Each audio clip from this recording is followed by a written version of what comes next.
Hi, I'm Evan Snow, History and Christian Studies teacher here at Barker.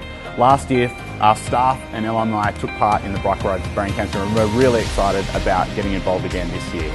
It's really important for the school community because Lucy, who the ride is in honour of, was a member of the class of '95, which I'm a member of as well. And obviously, brain cancer is something that affects so many of us. So the fact that the school can support the ride in this way is a really fantastic thing.